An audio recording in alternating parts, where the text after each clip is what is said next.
A paz do Senhor, irmãos, graças a Deus, estamos chegando com mais uma reflexão bíblica, louvando a Deus por sua companhia, pela sua cooperação conosco de divulgar estes vídeos, compartilhar com seus amigos no WhatsApp, divulgar no Facebook, curtir no YouTube, e a gente fica feliz pela sua cooperação, pois temos um intuito maior de glorificar o nome de Deus e anunciar a salvação em Cristo Jesus para as pessoas, esperando que elas venham entender um pouco sobre o Evangelho de Jesus Cristo. Muito obrigado pela sua companhia.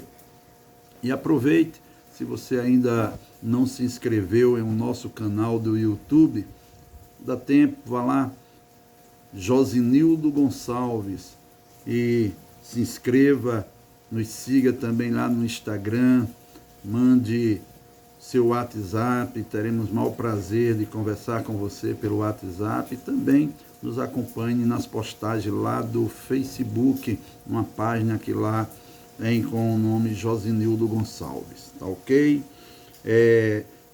Hoje eu quero refletir um pouquinho sobre o Evangelho de Jesus Cristo, segundo escreveu Lucas, capítulo 10, versículos 25 a seguir, que diz assim: E eis que se levantou um certo doutor da lei, tentando e dizendo: Mestre, que farei para herdar a vida eterna? E ele lhe disse: Que está escrito na lei? Como leis? E respondendo ele, disse: Amarás ao Senhor teu Deus de todo o teu coração, e de toda a tua alma, e de todas as tuas forças, e de todo o teu entendimento, e ao teu próximo como a ti mesmo. E disse-lhe: Respondeste bem, faze isso e viverás. Ele, porém, querendo justificar-se a si mesmo, disse a Jesus: E quem é o meu próximo? E respondendo Jesus disse: Descia um homem de Jerusalém para Jericó e caiu nas mãos dos salteadores, os quais o despojaram e, espancando, se retiraram, deixando meio morto. E ocasionalmente descia pelo mesmo caminho certo sacerdote, e vendo, passou de largo. E de igual modo também um levita, chegando àquele lugar e vendo, passou de largo.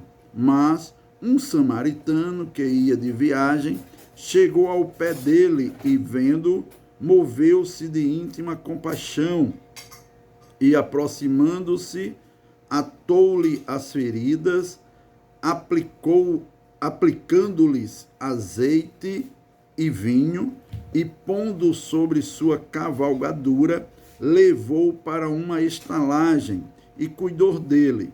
E partindo ao outro dia, tirou 2 dinheiros e deu ao hospedeiro, e disse-lhe: Cuida dele, e tudo que demais gastares, eu te pagarei quando voltar. Qual, pois, destes 3 te parece que foi o próximo daquele que caiu nas mãos dos salteadores? E ele disse: O que usou de misericórdia para com ele. Disse, pois, Jesus: Vai e faze da mesma maneira. Amém? Uma leitura um pouco extensa, mas que se faz necessário para nós compreendermos algo aqui desse texto. Bem verdade é que a epígrafe desse texto, ela tem como a parábola do bom samaritano. Essa bom samaritano, essa expressão, de quem escreveu a Bíblia. Por exemplo, eu estou com a Bíblia Almeida Corrigida, revista Almeida Corrigida, colocou essa epígrafe aqui. Dentro do texto a gente não vai ver esta palavra bom, mas por causa da atitude que esse samaritano teve, ele recebeu esta epígrafe aqui de a parábola do bom samaritano. Vejamos que é uma parábola, e a parábola ela é dita para que uma verdade seja expressa e ensinada. É uma história para expressar uma verdade para os ouvintes. E Jesus vai contar esta parábola, aproveitando que um doutor da lei, a Bíblia não diz se fariseu ou se saduceu, mas um dos doutores da lei, que chega para ele, o reconhece como mestre e em seguida lhe faz uma pergunta: que hei de fazer, que farei para herdar a vida eterna? Devido aos ensinamentos de Jesus, os homens começaram a se preocupar com a vida após a morte, com a vida eterna. E em quase todas as religiões existe essa ideia, esta doutrina, esse ensinamento de uma vida após a morte. E esse homem está preocupado o que ele deve fazer para herdar esta vida eterna. O que eu acho interessante é que Jesus ele vai dizer para aquele doutor da lei o seguinte: que está escrito na lei? Como leis? Ele faz duas perguntas aqui a este doutor. Primeiro ele diz: o que está escrito na lei? O homem era doutor da lei, ele sabia o que estava escrito. Mas Jesus faz uma outra pergunta logo em seguida, dizendo a ele o seguinte: como leis? Como é que você está lendo? Como é que você está entendendo o que você está lendo?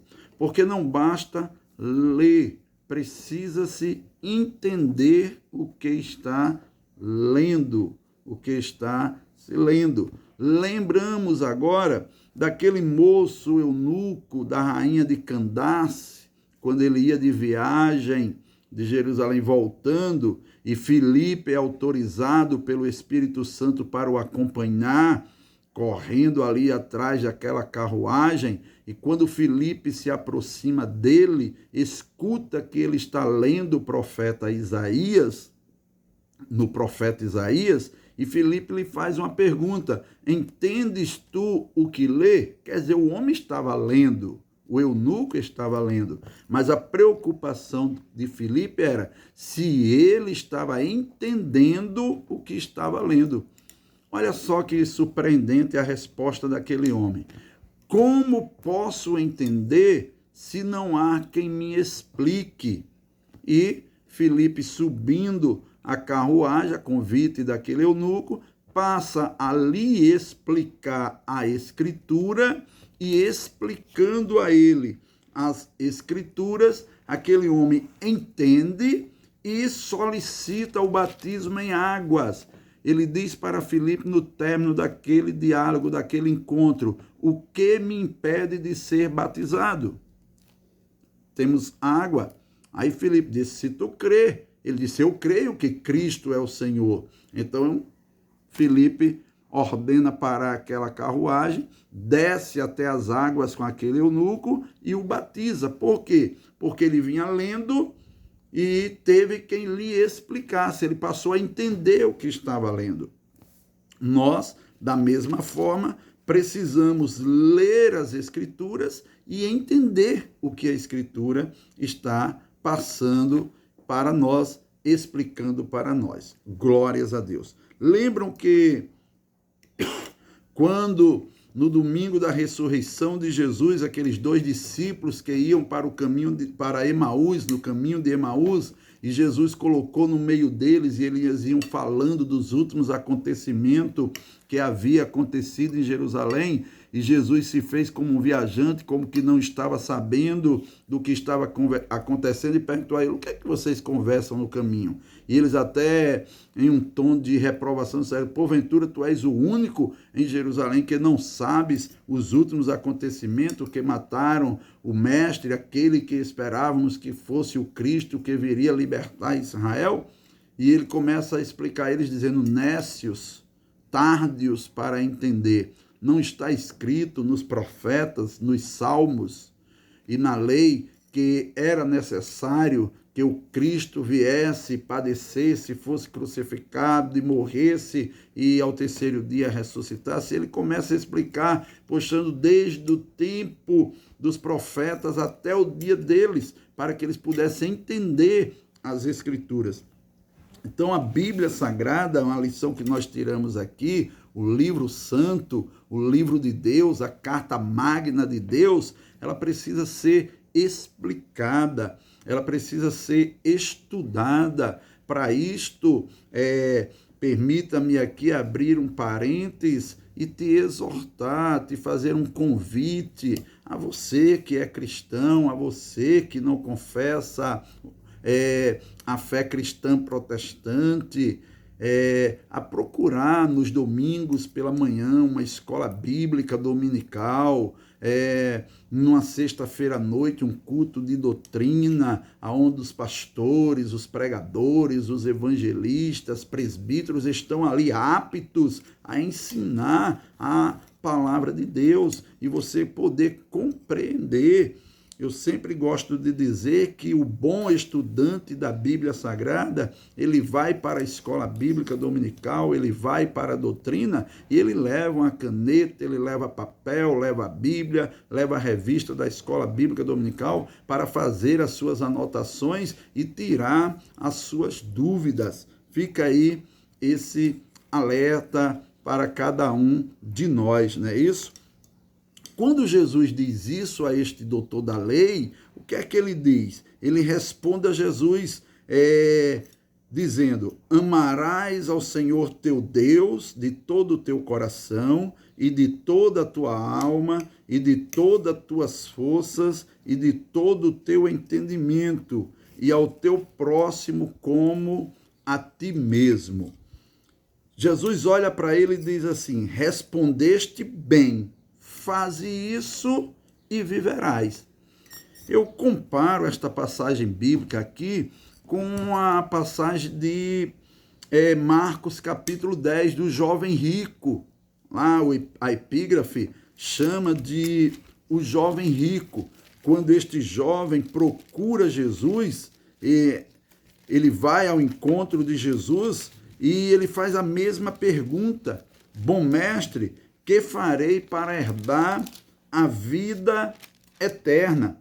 É o mesmo sentimento. Marcos capítulo 10, versículo 46. Deixa-me ver melhor aqui. 10, 46 não. Perdoe-me. 10, 17. Quando Jesus se coloca no caminho, aquele jovem, ele corre ao encontro de Jesus e, se ajoelhando ali diante de Jesus, o chama de bom mestre e lhe faz a mesma pergunta desse homem aqui: que farei para herdar a vida eterna? Jesus, ele pergunta para esse jovem aqui se ele conhece os mandamentos. Para este homem, para este doutor da lei de Lucas 10, ele diz: que está escrito na lei? Era um dever, uma obrigação do doutor da lei saber o que estava escrito na lei e como que ele lia. Para este jovem do capítulo 10 de Marcos, Jesus não pergunta o que está escrito na lei. Jesus pergunta se ele conhece os mandamentos. Olha só. Tu sabes os mandamentos? Aí o próprio Jesus é quem fala os mandamentos para os jovens. Na passagem que nós estamos fazendo essa reflexão, Jesus pergunta e o homem é quem fala os mandamentos para Jesus. Aqui é Jesus quem fala os mandamentos para o jovem. Jesus diz assim: não adulterarás, não matarás, não furtarás, não dirás falsos testemunhos, não defraudarás alguém, honra a teu pai e a tua mãe. Aqui Jesus fala 6 dos 10 mandamentos que Deus deu a Moisés. Ele deixa fora os 4 primeiros mandamentos, que Deus diz: não terás outros deuses diante de mim, não farás imagem de escultura, não se curvarás a elas, não adorarás, não invocarás o nome do Senhor teu Deus em vão, e cuida para guardar o dia do Senhor, para guardar o sábado do Senhor, o dia do descanso. Jesus não cita esses 4 mandamentos aqui para estes jovens, porque esses 4 mandamentos, entendo eu, que são eles relacionamento do homem com Deus, no sentido vertical, do homem aqui na terra para com Deus que está nos céus. Jesus cita os outros 6 mandamentos que são relacionamento entre o homem e o próximo. E algo me chamou a atenção aqui também, que Jesus não começa com o 5º mandamento, pois o 5º mandamento é honra teu pai e a tua mãe. E ele também não faz questão de começar pelo 6º, que diz não matarás. Pelo contrário, ele começa com o 7º mandamento, que diz assim, não adulterarás. Em um outro vídeo aí que nós temos no YouTube, nós falamos o porquê dessa sequência invertida que Jesus fez aqui com este jovem. Dá uma olhada aí no nosso canal do YouTube e você vai encontrar uma mensagem sobre o porquê que Jesus inverteu a posição e a ordem desses 6 mandamentos que é relacionado do homem para com o homem. Aqui na passagem que estamos refletindo, o homem ele fala de mandamentos que se relaciona com Deus e com o homem em apenas 2. Lembra que Jesus simplificou os 10 mandamentos em 2, amar a Deus sobre todas as coisas e ao próximo como a ti mesmo. O homem está usando esses 2 mandamentos.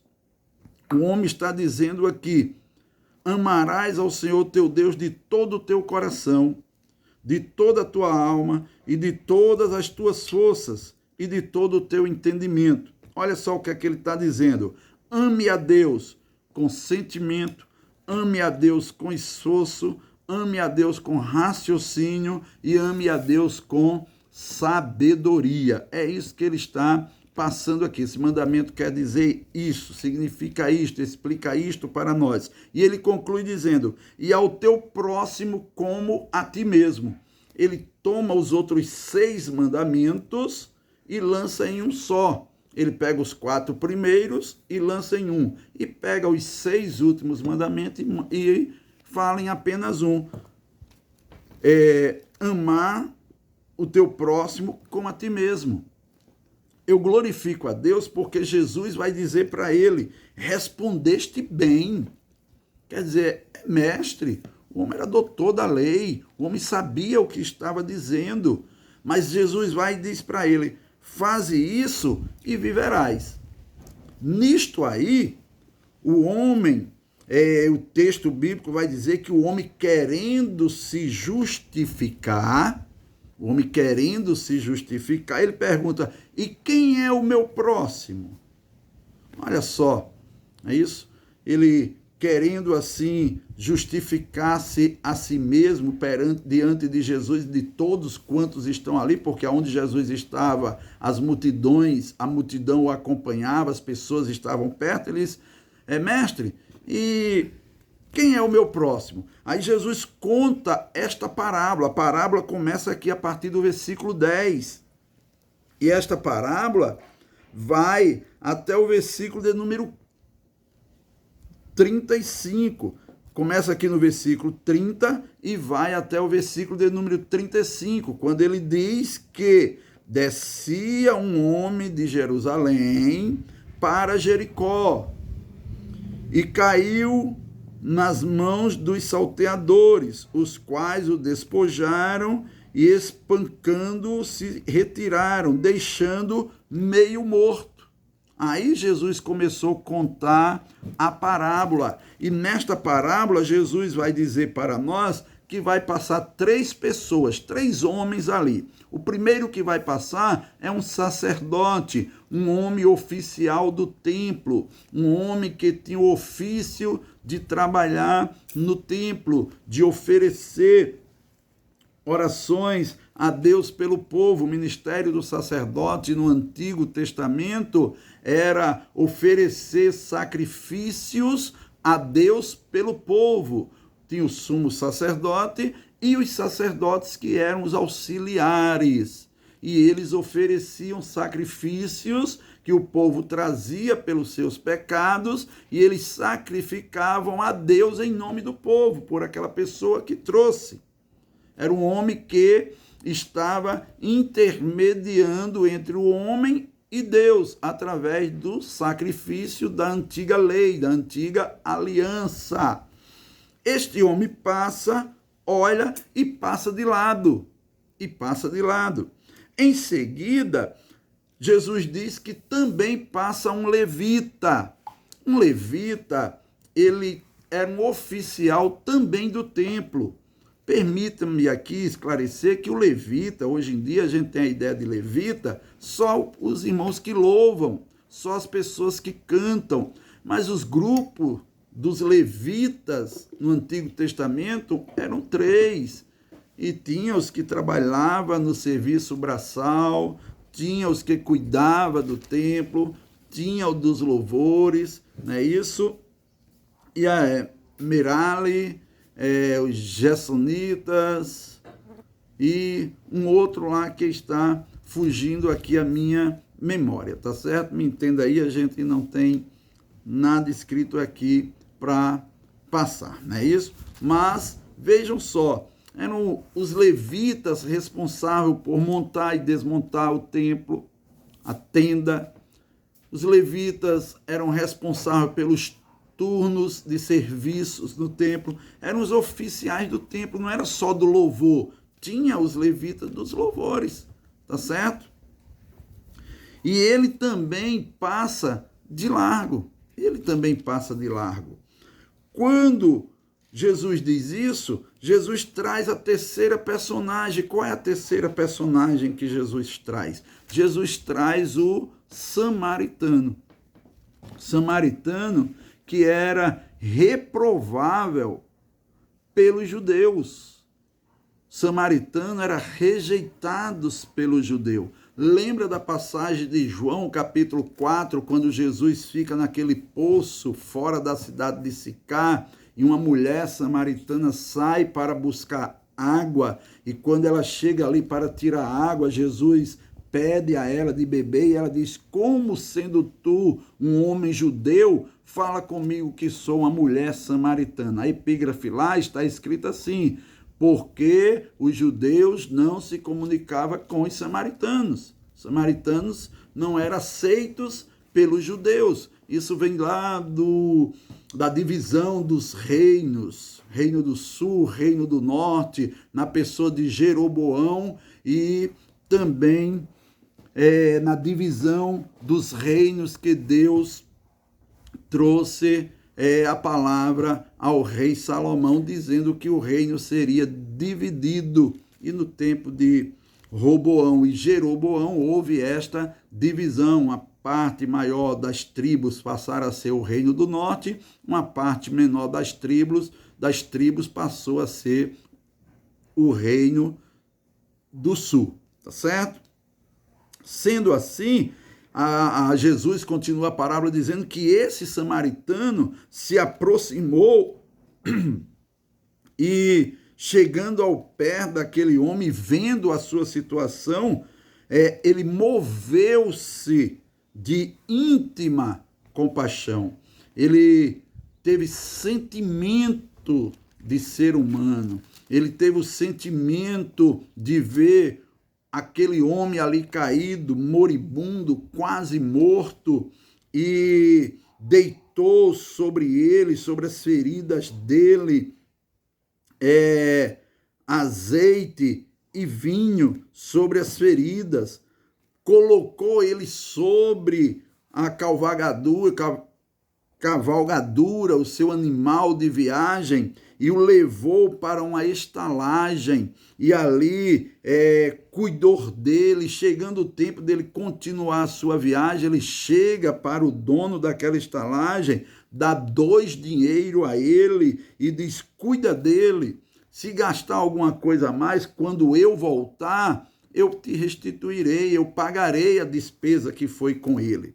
Jesus, ele termina essa parábola, ele mostra isto àquele doutor da lei e a todos quantos ali estavam lhe ouvindo. Aí Jesus olha para aquele mestre, para aquele doutor da lei e pergunta: qual, pois, destes 3 parece que foi o próximo daquele que caiu nas mãos dos salteadores? Jesus lança agora a ele essa pergunta e ele responde: o que usou de misericórdia para com ele? Disse, pois, Jesus: vai e faze da mesma maneira. Ele reconheceu que não foi o sacerdote que passou de largo, não foi o levita que passou de largo, mas foi aquele samaritano, aquele que usou de compaixão, aquele que teve compaixão. O que é que Jesus disse para ele? Quer herdar a vida eterna? Lembra da primeira pergunta que ele fez lá a Jesus? Que farei para herdar a vida eterna? Agora Jesus está dizendo a ele: vai e faze da mesma maneira, quer dizer, pratica a compaixão, pratica o amor ao próximo. O cristianismo revela para nós que salvação só em Jesus Cristo. É o sangue de Jesus Cristo que nos purifica de todo pecado. O homem, ele não é salvo pelas obras, mas o homem é salvo pela redenção e o sacrifício sacrificial de Jesus no Calvário. É por aí que o homem é salvo. É tanto que Paulo, entendendo, ele diz: pela graça sois salvo, mediante a fé, e isto não vem de vós, é dom de Deus. Efésios capítulo 2, versículo de número 8, Paulo diz isso. Deixa a gente abrir aqui para explicar, e ele diz no versículo 9, ó: não vem das obras para que ninguém se glorie, porque somos feitura sua, criados em Cristo Jesus para as boas obras, as quais Deus preparou para que andássemos nela. Agora, o salvo em Cristo, o cristão verdadeiro, ele pratica as boas obras, ele ajuda ao próximo, ele dá a mão ao necessitado, ele procura ajudar ao necessitado. Esta semana eu fui interrogado por uma pessoa, quando ela perguntou para mim: eu não entendo o que está escrito quando Jesus diz assim: estive preso e foste me visitar, estava doente e me acudiste, com fome e me deste de comer, com sede e me deste de beber. Jesus diz que terá um grande galardão, porque quem faz a um desses pequeninos está fazendo a ele. Então, se faz necessário que nós venhamos nos preocupar em fazer as boas ações. O salvo, ele não é salvo pelas obras, mas ele faz as obras por ser salvo, por ser um servo de Jesus Cristo. Então se faz muito necessário. Olha só, capítulo 25 de Mateus, a narrativa de Jesus aqui. E quando o Filho do Homem vier em sua glória e todos os santos anjos, e com ele Então se assentará no trono de sua glória, e todas as nações serão reunidas diante dele, e apartará uns dos outros diante dele, e apartará uns dos outros, como o pastor aparta dos bodes as ovelhas, e porá as ovelhas à sua direita, mas os bodes à sua esquerda. Então dirá o rei aos que estiverem à sua direita: vinde, benditos de meu Pai, possuí por herança o reino que vos está preparado desde a fundação do mundo. Olha só, porque tive fome e deste-me de comer, tive sede e deste-me de beber, era estrangeiro e hospedaste-me, estava nu e vestistes-me, adoeci e visitaste-me, estive na prisão e foste ver-me. Então os justos lhes responderão, dizendo: Senhor, quando te vimos com fome e te demos de comer, ou com sede e te demos de beber? E quando te vimos estrangeiro e te hospedamos, ou nu e te vestimos? E quando te vimos enfermos ou na prisão e fomos ver-te? E respondendo o rei lhes dirá: em verdade vos digo que, quando fizeste a um destes meus pequeninos irmãos, a mim o fizeste. Glórias a Deus. Na sequência da leitura aí do capítulo 25 de Mateus, versículo 41 em diante, você vai ver o outro lado. Ele mostrando quando passou por todas essa situação e a pessoa não foi atendê-lo.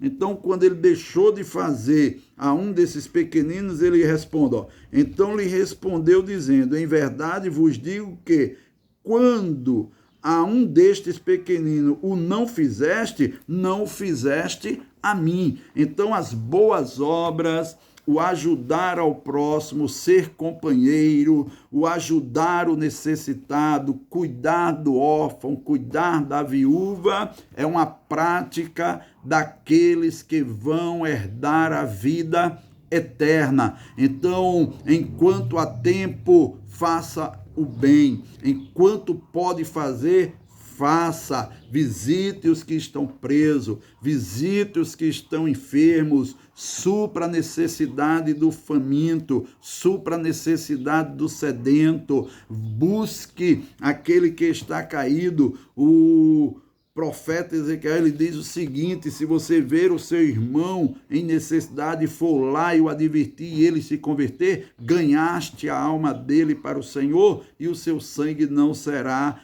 cobrado de ti. E o nosso irmão Tiago, ele ainda diz para nós concluirmos aqui, e esse vídeo não ficar tão extenso, Tiago vai dizer aqui para nós com relação à verdadeira religião. O que é religião? Qual a verdadeira religião? Essa pergunta muitas pessoas fazem, não é isso?